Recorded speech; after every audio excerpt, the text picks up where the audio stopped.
Vous ne savez pas quel compresseur pour aérographe choisir? Que ce soit avec cuve, manomètre ou piège d'humidité, pas de souci car dans cette vidéo, je vais vous montrer 5 compresseurs vraiment adaptés aux débutants à l'aérographe en 2026. Tous les liens sont dans la description ou sur le site d'Aérographe France. Avant de parler modèle, voici les 2 points importants pour choisir son compresseur. Le premier, c'est la cuve. Si vous peignez plus que quelques minutes d'affilée, une cuve change votre vie. Elle sert de réserve et elle lisse l'air. Résultat, le jet est plus régulier, le compresseur démarre moins souvent, c'est généralement plus supportable niveau bruit et ça chauffe moins vite. Le deuxième, c'est le détendeur avec manomètre. Vous devez pouvoir régler la pression précisément, sinon vous compensez au hasard et vous vous battez avec votre matériel.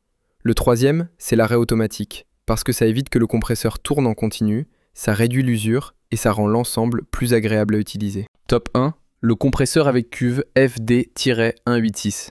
Si vous voulez un compresseur que vous branchez, que vous réglez et qui fait le boulot sans vous compliquer la vie, regardez le Fengda FD186. Il a une cuve de 3 litres, un manomètre avec détendeur intégré et il monte en pression puis s'arrête automatiquement. Pour débuter, c'est exactement ce que vous voulez. Un air stable, un réglage simple et une machine qui ne tourne pas en permanence.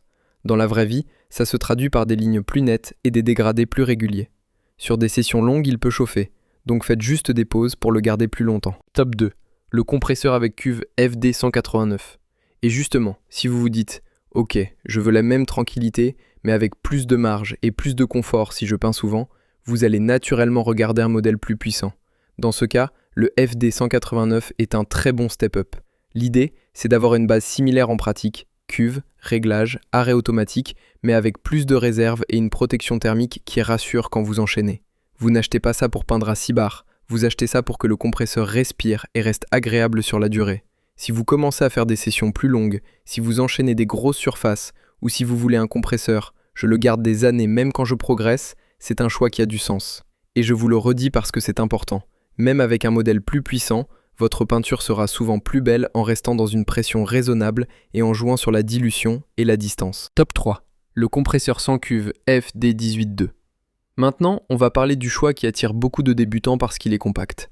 Les compresseurs sans cuve. Et là, il y a un piège classique, donc écoutez bien. Un modèle comme le FD182 peut être très bien si vous peignez occasionnellement et si vous manquez de place. Il est léger, compact, vous pouvez régler la pression et il fait le job sur des sessions raisonnables. Le point clé, c'est que sans cuve, il chauffe plus vite et si vous le prenez, vous vous facilitez la vie en faisant des pauses. Quand vous le jouez comme ça, il devient très pratique. Vous le sortez, vous peignez, vous rangez et vous n'avez pas l'encombrement d'un gros bloc avec cuve. Maintenant, je vous montre celui qui vise clairement le confort maximal, surtout si vous peignez dans une pièce de vie et que le bruit est un vrai sujet. Top 4. Le compresseur avec cuve double cylindre AS196. Si vous voulez une expérience vraiment premium, le AS196 est le genre de compresseur qui donne le sourire dès la première session. Double cylindre, cuve de 3,5 litres et un fonctionnement pensé pour être stable et discret. Le double cylindre atteint la pression plus vite, il tient mieux le débit et sans forcer. C'est typiquement le genre de compresseur que vous appréciez quand vous peignez longtemps. Oui, il coûte plus cher, mais si vous peignez souvent et que vous voulez un truc top en stabilité et en confort, c'est un investissement logique. Et pareil que pour les autres compresseurs, un tapis ou une mousse en dessous, et vous gagnez encore en confort sonore. Top 5, le mini compresseur AS200. Et pour finir, je veux vous parler d'un choix très différent, parce que tout le monde ne démarre pas avec le même besoin ni le même budget. Si votre objectif est simplement de tester l'aérographe, de faire des petites sessions ou de l'utiliser pour du maquillage ou de la pâtisserie, le mini compresseur portatif AS200 peut être une super porte d'entrée. C'est simple, compact, pas cher, et ça suffit pour pulvériser des liquides et apprendre les gestes de base. Par contre, soyez lucide, vous ne faites pas 2 heures de peinture avec ça, et vous n'aurez pas la finesse de réglage ni la stabilité d'un compresseur avec cuve. Mais pour débuter sans prise de tête, pour un usage ponctuel ou pour un besoin très mobile, ça peut être exactement ce qu'il vous faut. Dernier point, super simple, et pourtant c'est ce qui évite les défauts, l'humidité.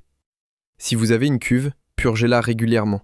Tous les 2 ou 3 mois, vous débranchez, vous relâchez l'air, puis vous ouvrez la vis de vidange sous la cuve au-dessus d'un lavabo. Vous laissez sortir l'eau et vous refermez. Ça prend 2 minutes et ça peut vous sauver une session. Si vous souhaitez découvrir comment bien régler votre compresseur, vous pouvez aller voir nos guides sur le site d'Aérographe France.